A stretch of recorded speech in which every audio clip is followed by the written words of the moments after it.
حاضرین کرام،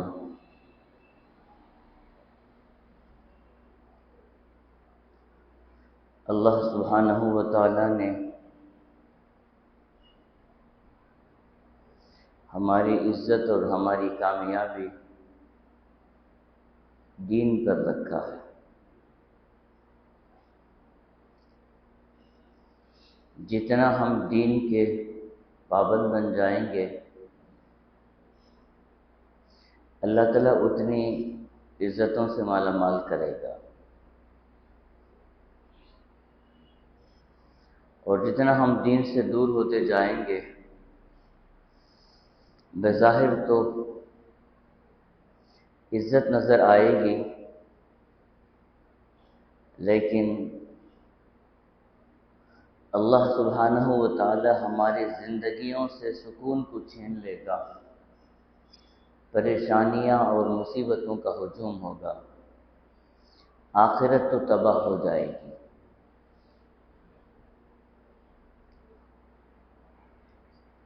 قرآن کریم کے اندر حق سبحانہ و تعالی نے واقعات کے ذریعے بھی،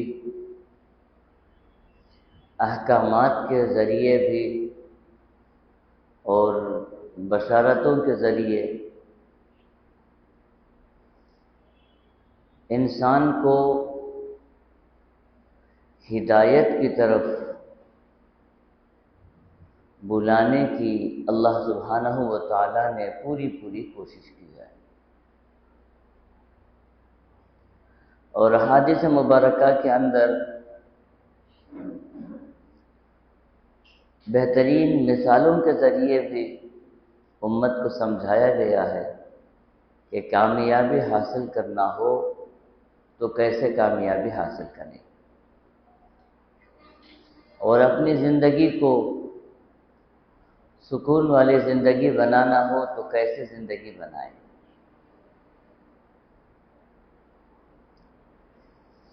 رسول اکرم صلی اللہ علیہ وسلم نے ارشاد فرمایا، سیدنا معاذ بن جبل رضی اللہ تعالی عنہ کی حدیث ہے، فرمایا کہ 5 ایسے کام ہیں کہ ان 5 کاموں کو اگر بندہ اپنا لیتا ہے تو اللہ سبحانہ و تعالی اس بندے کی پوری ذمہ داری اپنے اوپر لے لیتے ہیں۔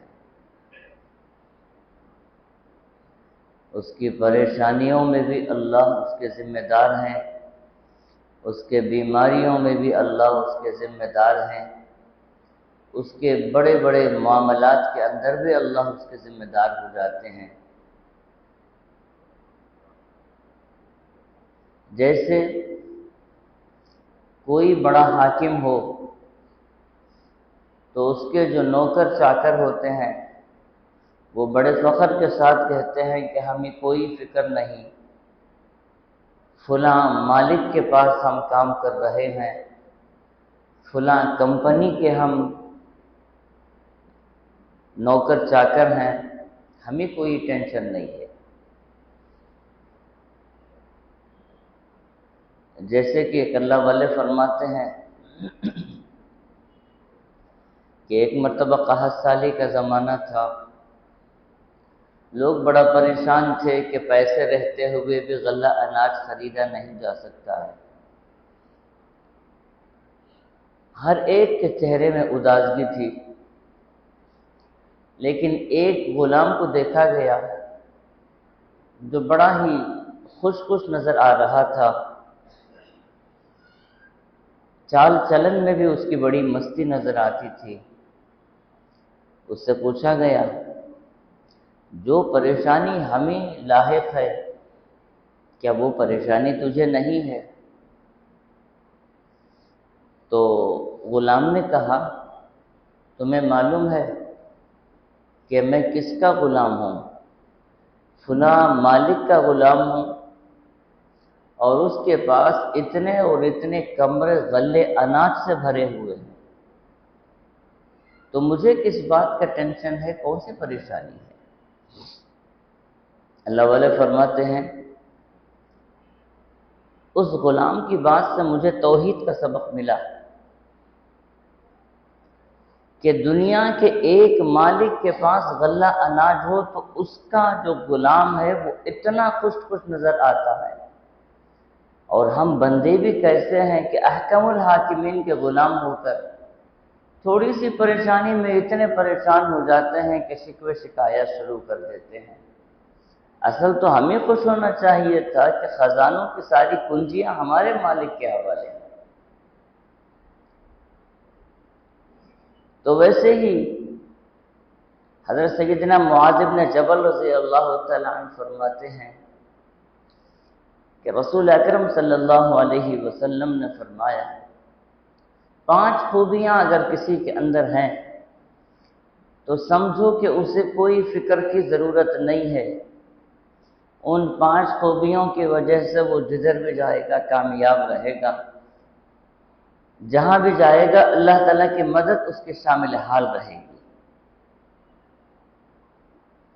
نمبر 1 فرمایا اللہ کی راہ میں نکلنے والا بندہ اللہ کے ذمے میں ہوتا ہے۔ اب اللہ کی راہ میں نکلنا کیسے ہے؟ آپ مسجد جا رہے ہیں، اللہ کی راہ میں نکل رہے ہیں، دعوت و تبلیغ کے لیے جا رہے ہیں، اللہ کی راہ میں نکل رہے ہیں۔ اسی طریقے سے کسی نیک بات سننے کی غرض سے آپ جا رہے ہیں، یہ اللہ کے راہ میں نکل رہے ہیں۔ کوئی پریشان حال ہے اس کی مدد کے لیے جا رہے ہیں، اللہ کی راہ میں نکل رہے ہیں۔ تو کتنی چیزیں ہو جاتی ہیں اللہ کی مرضی اور اللہ کے منشے کے مطابق اگر ہماری زندگی ہو جائے تو پوری زندگی اللہ کی راہ میں ہو جائے گی۔ آقا دو عالم صلی اللہ علیہ وسلم نے فرمایا یہ ہر ہمیشہ اللہ کی نگرانی میں رہے گا، اللہ کی مدد رہے گی۔ اور پھر آپ نے نمبر 2 فرمایا مریضوں کی عیادت کرنے والا بندہ اللہ کی ذمہ داری میں ہے۔ آج ہم سے یہ سنت جو ہے چھوٹ رہی ہے۔ مریضوں کی مزاج پرسی، بیمار پرسی، یہ رسول اکرم صلی اللہ علیہ وسلم کا خاص عمل تھا۔ آپ علیہ السلام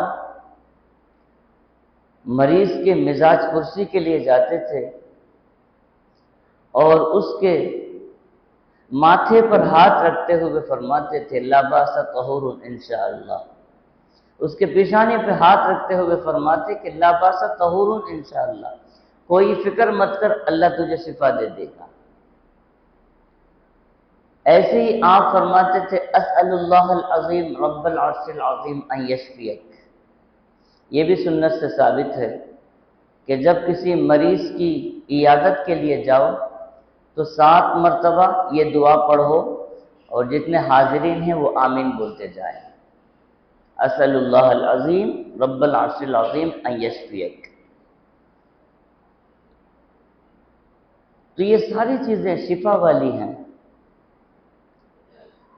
اور وہ مریض جو گھر کے 4 دیواری کے اندر بیماری سے گھٹ رہا ہوتا ہے، جب دعاؤں کو دیکھتا ہے تو خود بخود اس کو شفا ملنے لگتی ہے، خود بخود اس کے اندر سرور پیدا ہو جاتا ہے۔ آج ہم سے 2 غلطیاں ہو رہی ہیں۔ ایک غلطی ہے کہ کسی مریض کی عیادت کو ہم جاتے ہی نہیں ہیں، اور اگر جاتے ہیں تو غلطی یہ ہوتی ہے کہ لمبا وقت جا کے اس کے پاس بیٹھ جاتے ہیں۔ حالانکہ حدیث پاک میں ہے کہ جب مریض کی عیادت کو جاؤ تو صرف مزاج پرسی، بیمار پرسی کر کے واپس ہو جاؤ۔ بیمار آدمی ہے، اس کو بہت سی حاجتیں ہوں گی، تقاضے اس کے ہوں گے، طبیعت اس کی ڈھلی ہوئی ہے تو وہ سونا چاہتا ہوگا، لیٹ جانا چاہتا ہوگا۔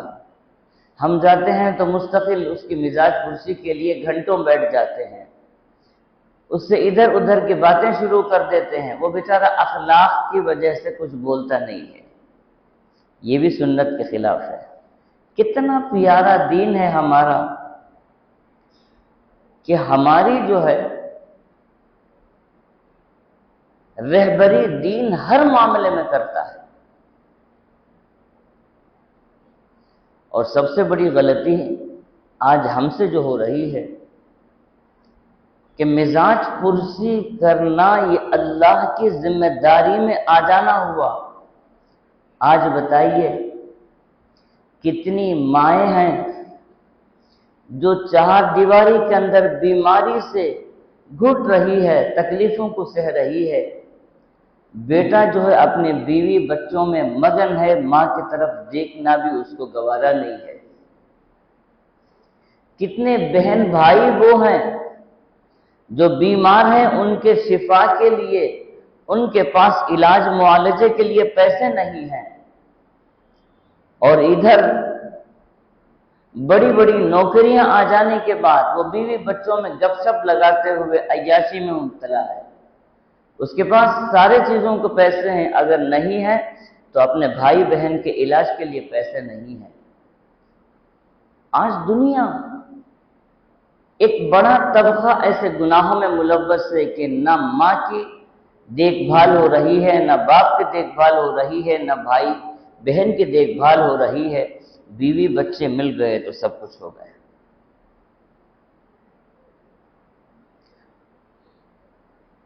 حدیث مبارکہ کے اندر دردناک واقعہ ہے۔ حضرت علقمہ رضی اللہ تعالیٰ عنہ صحابی رسول ہیں، نزع کی حالت ہے، روح قبض نہیں ہو رہی ہے، رسول اکرم صلی اللہ علیہ وسلم سے بار بار کہا جاتا ہے یا رسول اللہ نزع کی تکلیف بہت بڑھ رہی ہے، روح قبض نہیں ہو رہی ہے۔ آپ نے فرمایا کہ ذرا دیکھو ماں اس کی باحیات ہے، کہا گیا کہ ماں اس کی باحیات ہے، اور ماں اس سے خوش ہے، کہا گیا کہ نہیں بیوی خوش ہے، ماں ناراض ہے۔ آپ نے فرمایا جاؤ ماں سے کہو کہ معاف کر دیں اس کی غلطی کو۔ نزع کی جو تکلیف ہے یہ بہت بڑی تکلیف ہے، ادھر جب تک وہ معاف نہیں کرے گی ادھر روح اس کے قبض نہیں ہوگی۔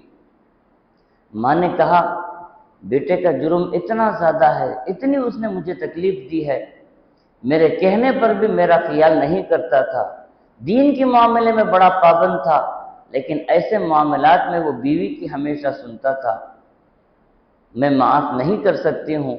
رسول اکرم صلی اللہ علیہ وسلم نے فرمایا تو پھر ایسے کرو کہ لکڑیوں کو جمع کر دو، آگ لگا دو، علقمہ کو اس میں ڈال دو۔ جب لکڑیاں جمانے شروع ہوئی، ماں نے کہا کیا کرو گے؟ صحابہ نے کہا کہ ایسے کرنے کا حکم ہوا ہے۔ ماں نے کہا کہ میرے بچے کو میں اپنے آنکھوں کے سامنے دہکتی آگ میں جھونکے جانا یہ میں برداشت کر سکتی ہوں؟ رسول اکرم صلی اللہ علیہ وسلم نے فرمایا جب دنیا کی ایک معمولی سی آگ میں دہکے جانا، اس میں ڈالا جانا تجھے گوارا نہیں ہے تو پھر کیا خیال ہے جہنم کی آگ اس کے لیے کیسے ہوگی؟ اس نے کہا میں میرے بچے کی غلطی کو دل سے معاف کرتی ہوں، ادھر معافی ہوتی ہے ادھر روح قبض ہو جاتی ہے۔ تو آج اس چھوٹے سے مسئلے کو دیکھیں گے تو کہاں تک بات پہنچ جاتی ہے مریضوں کی عیادت مزاج پرسی میں۔ رسول اکرم صلی اللہ علیہ وسلم نے فرمایا مومن بندے کے اندر یہ خوبی آ جائے بیماروں کی مزاج پرسی کی، تو بیماروں کی مزاج پرسی جب باہر والوں کی کرتا ہے تو کیا اندر والوں کی نہیں کرے گا؟ رشتہ داروں کی کرتا ہے تو کیا ماں باپ کی نہیں کرے گا؟ بھائی بہن کی نہیں کرے گا؟ ساری چیزیں آ جائیں گی، لہٰذا وہ اللہ کے ذمہ میں ہے۔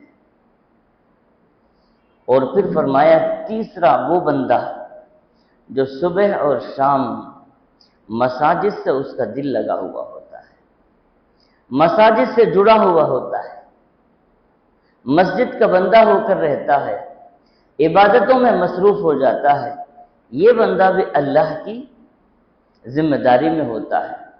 مطلب یہ ہے کہ صبح اور شام جب بندہ نمازوں میں گزارتا ہے تو اس کا مطلب یہ ہے کہ اس کے 24 گھنٹے اللہ ہی کی یاد میں گزر رہے ہیں۔ آج کتنے وہ بندے ہیں جو مسجدوں سے دور ہیں، عیدین کے علاوہ مسجدوں کی طرف ان کا کوئی رخ نہیں ہے، عیدگاہ کے علاوہ کوئی مسجدوں سے ان کا تعلق نہیں ہے، عیدگاہ بھی آتے ہیں تو آخر میں بھرتی ان کی ہوتی ہے، وہ کہیں بھی دین کے لیے وقت دینا گوارا نہیں کرتے۔ یہ ذمہ داری کس کے سر کے اوپر آتی ہے؟ یہ ذمہ داری ماں باپ کے سر آتی ہے۔ ماں باپ کی تربیت صحیح نہیں ہوئی تو اس کی وجہ سے بچوں میں دین نہیں آ سکا۔ رسول اکرم صلی اللہ علیہ وسلم نے فرمایا کہ اکرموا اولادکم، اپنے اولاد کے ساتھ عزت والا سلوک کرو، اور پھر فرمایا انہیں ادب سکھاؤ۔ ادب سکھانے سے مراد کیا ہے؟ دین انہیں سکھاؤ۔ اور پھر ایک حدیث میں آپ صلی اللہ علیہ وسلم نے فرمایا دعاء الوالد لولدہ کدعاء النبی لامتہ، ماں باپ کی دعا اپنی اولاد کے حق میں اتنی قبول ہوتی ہے جتنے کہ ایک نبی کی دعا اپنی امت کے حق میں قبول ہوتی ہے۔ تو کیا خیال ہے؟ نبی کی دعا امت کے حق میں دعا بھی قبول ہوتی ہے، بد دعا بھی قبول ہو جاتی ہے۔ نبی کے ہاتھ جب بد دعا میں اٹھ جاتے ہیں تو بستیوں کے بستی الٹ جاتے ہیں۔ تو ماں باپ کی دعا اپنے بچوں کے لیے ہونا یہ ضروری ہے۔ ماں باپ کی دعا کا ایک اہم حصہ جو ہے ان کی تربیت ہے۔ ایک تو عمل کے ذریعے ماں باپ اپنی اولاد کی تربیت، اور دوسرے رات کے تنہائیوں میں اللہ کے دربار ہاتھ اٹھا کر اپنے بچوں کی تربیت، یہ چیزیں دعائیں کریں۔ یہ عنوان بھی اس لیے میں نے چھیڑا ہے کہ ہمارے ہی ایک عالم صاحب، جس دن کوئی بندہ ٹاور میں چڑھا ہوا تھا اور وہ نیچے اترا، پولیس اسٹیشن وہاں پہنچا تھا، اس دن وہ عالم صاحب جو ہے اپنی پاسپورٹ کی انکوائری کے لیے وہاں پہنچے تھے، تو ڈی ایس پی نے بلا کے ان سے کہا کہ پورے مسلمانوں کو یہ پیغام پہنچاؤ کہ اپنے جمعے کے اندر یہ عنوان اپنائیں۔ اور پھر اس کے الفاظ تھے کہ مجھے کہتے ہوئے شرم آ رہی ہے کہ آج گنجا افیم جتنے بھی بیپار ہو رہے ہیں، کھانے والے ہیں، وہ ہمارے نہیں ہیں بلکہ آپ لوگوں کے ہیں۔ کتنی بڑی شرمندگی کی بات ہے۔ غیر کہہ رہا ہے کہ مسلمان آج ہر حرام چیز میں آگے بڑھے ہوئے ہیں، آمدنی بھی حرام ہے، کھانا پینا بھی حرام ہے، نشہ آور چیزوں میں بھی مسلمان پیش ہے۔ تو پھر بتائیے اللہ کی طرف سے رحمت نازل ہوگی پھر یا عذاب نازل ہوگا؟ جب ایسے چیزیں آتے ہیں تو حدیث مبارکہ کے ذریعے یہ ہمیں پیغام ملتا ہے، یہ ہمیں ڈرایا جا رہا ہے کہ جس امت کے اندر گناہ بڑھ جاتے ہیں، جس قوم کے اندر گناہ بڑھ جاتے ہیں، وہاں موت کے حادثے بھی بڑھ جاتے ہیں، اموات بھی بے شمار ہو جائیں گے۔ آج بتائیے بیماریاں کیسی آ رہی ہیں، جوان دنیا سے جا رہے ہیں، اس کی وجہ کیا ہے؟ گناہوں کا عام ہونا ہوا۔ نہ ہمارا کھانا صحیح ہے، نہ ہمارا دیکھنا صحیح ہے، نہ ہمارے وضاقتہ صحیح ہیں، سارے چیزیں ہم سے دور ہوتے جا رہے ہیں۔ ہم دین کو ہم جو ہے خیر بات کہہ رہے ہیں۔ رسول اکرم صلی اللہ علیہ وسلم نے ہم امتیوں کے بارے میں کیا امید لے کے گئے تھے، آپ کی ہم سے کیا امیدیں وابستہ ہیں، اور ہر وقت آپ صلی اللہ علیہ وسلم کے سامنے ہمارے اعمال بھی پیش ہو رہے ہیں۔ آپ یہ نہ سمجھیے کہ آپ صلی اللہ علیہ وسلم سے ہمارے اعمال چھپے ہوئے ہیں۔ ہر جمعرات اور ہر پیر کو امت کے اعمال پیش کیے جاتے ہیں، نام بنام پیش کیے جاتے ہیں۔ تو آپ صلی اللہ علیہ وسلم جس امت کے لیے رو رو کر آپ نے دعائیں مانگی ہیں، رات رات کھڑے ہو کر تورمت خدمہ، پیر سوج جانے والی عبادتیں امت کے لیے آپ نے کی ہیں، آج وہ امت جو ہے ہر اس کام میں ملوث ہے جس سے روکا گیا تھا۔ اس کی وجہ یہ غفلت ہماری ہے جو آج ہماری اولاد ہمارے ہاتھ سے باہر جا رہی ہے۔ حسن بصری رحمت اللہ علیہ فرماتے ہیں کہ یہ جو انسان کا بدن ہے، یہ انسان کا بدن جو ہے یا تو پرندوں کا پنجرہ ہے یا گھوڑوں کا استبل ہے، جیسے چاہے اس کو بنا لو۔ اگر اللہ کے احکامات کے تابع بنا لو، اللہ کی رضا کے موافق اپنی زندگی کو بنا لو، رسول صلی اللہ علیہ وسلم کے بتائے ہوئے طریقے کے مطابق زندگی کو بنا لو، تو یہ پنجرہ ہے پرندوں والا۔ اگر اس سے ہٹو، غفلت والی زندگی گزارو، تو پھر یہ چیز جو ہے پرندوں کا پنجرہ نہیں ہے بلکہ گھوڑوں کا استبل ہے۔ دونوں چیزیں ہمارے سامنے موجود ہیں۔ تو تیسری چیز جو فرمایا وہ یہ ہے کہ ہر وقت مسجدوں سے ہمارا تعلق لگا ہوا رہے۔ مسجد سے بندہ جب جڑ جاتا ہے تو مسجدوں سے جڑ جانے کی وجہ سے، یہاں کے نورانیت والے ماحول کی وجہ سے، آج مساجد کے اندر دیکھیے بوڑھوں کی کثرت ہے، جوانوں کی کمی ہے، بچے تو ہے ہی نہیں۔ عمومی نمازوں کے وقت بچے آتے ہی نہیں ہیں، کیونکہ ماں باپ بچوں کو بھیجنا ضروری نہیں سمجھ رہے ہیں۔ جو جوان ہیں وہ اپنی مصروفیات میں ہیں، جو ایک دم سے فری ہو گئے ہیں، وہ جو ریٹائرڈ ہیں وہ لوگ نماز پڑھ رہے ہیں۔ تو پھر بتائیے کامیابی کہاں سے آ سکتی ہے؟ ہم وظیفے پڑھتے ہیں، ہم بڑے بڑے عمل کر رہے ہیں، صدقات و خیرات کر رہے ہیں، ان چیزوں سے کوئی اللہ کی مدد نہیں آئے گی جب تک کہ اللہ کے احکامات کا بندہ پابند نہ ہو جائے۔ اور رسول اکرم صلی اللہ علیہ وسلم نے چوتھی چیز فرمایا اماموں کی مدد کرنا۔ اماموں کی مدد کرنا یہ اللہ کی ذمہ داری میں ہے۔ امام کی مدد کرنا یہ نہیں کہ ان کو کچھ پیسے دیتے رہنا، بلکہ امام جس مشن میں لگا ہوا ہے، محلے کا ہر فرد اس کا ساتھ دے، اس مشن میں اس کے ساتھ نصرت والا معاملہ کرے۔ دین کے کام میں وہ جس کام میں لگ رہا ہے، اس ایک آدمی سے کوئی ذمہ داری نبھائی نہیں جا سکتی ہے۔ دین کے کاموں میں جب تک محلے کے نوجوان ساتھ نہیں دیں گے، اس کی مدد نہیں کریں گے، محلے کے اندر کوئی کامیابی نہیں آ سکتی ہے۔ کتنی بستیوں میں ایسا بھی نظام ہے کہ صبح میں اٹھانے کے لیے مسجد کے نوجوان جو ہے امام کا ساتھ دے رہے ہیں۔ ہماری ہی بستی کے اندر بھی بعض محلوں میں یہ کام شروع ہوا ہے۔ اب پتہ نہیں کہ 1 سال پہلے سنا تھا میں، اب چل رہا ہے یا نہیں ہے، مسجد ابرار وغیرہ کے محلے میں، کہ صبح میں اول وقت میں جا کے ہر گھر میں امام کے ساتھ کچھ مقتدی حضرات بھی جاتے ہیں، گھروں میں جا کے دروازہ دستک دیتے ہیں، سوئے ہوئے لوگوں کو بیدار کرتے ہیں۔ یہی تو ہے اعانت الامام، امام کی مدد کرنا۔ اور 5ویں چیز فرمایا کسی بھی آدمی کا برا نہیں چاہنا، چاہے وہ مسلمان ہو یا چاہے غیر ہو، کسی کے ساتھ برائی کا معاملہ، برا سلوک یا برا چاہنا یہ ہرگز یہ ایمان والوں کا سیوا نہیں ہے۔ رسول اکرم صلی اللہ علیہ وسلم مسجد نبوی میں رونق افروز ہے۔ حضرت انس بن مالک رضی اللہ تعالیٰ عنہ فرماتے ہیں کہ آپ نے فرمایا جو بندہ اب اندر آئے گا وہ جنتی ہے۔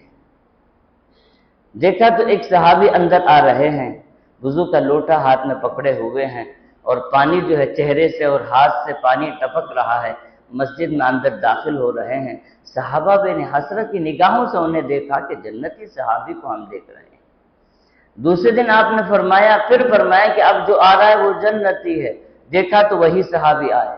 تیسرے دن پھر آپ نے فرمایا کہ جو آئے گا وہ جنتی ہے، دیکھا تو پھر وہی صحابی ہے۔ حضرت عبداللہ ابن عمر رضی اللہ تعالیٰ عنہ فرماتے ہیں کہ اب میں ٹھان لیا کہ ان کا کون سا عمل ہے وہ نرالا جس کے ذریعے اتنی بڑی بشارت ملی ہے۔ میں نے جب وہ گھر رخصت ہونے لگے تو چپکے پیچھے نکل گیا اور ان سے منت سماجت کہتے ہوئے کہا کہ گھر والوں سے کچھ میری ہو گئی ہے، اس وجہ سے میں گھر نہیں جاتا ہوں۔ چچا جان اگر آپ اجازت دیں، کمرہ کوئی دے دیں تو میں آپ کے ساتھ 2-4 دن گزار لوں گا۔ مہمان نوازی میں تو مشہور ہیں عرب جتنے بھی ہیں۔ انہوں نے کہا بہت اچھا ہے، میرے ساتھ رہ جاؤ۔ میں نے ان کے ساتھ کھایا پیا اور رات ان کے ساتھ گزارا۔ دیکھا کہ وہ دن بھر جو عمل کر رہے ہیں وہ ہماری طرح عمل ہے، اور میں نے سوچا کہ ہو سکتا ہے رات کی لمبی لمبی عبادتیں ہوں گی جس کے صدقے انہیں اتنی بڑی بشارت ملی، لیکن میں تو جاگ رہا تھا۔ جب وقت آیا تو وہ سو گئے۔ تہجد کے لیے اٹھے، 2 رکعت پڑھے، مسجد آ گئے۔ میں نے 1 دن دیکھا، 2 دن دیکھے، 3 دن دیکھے۔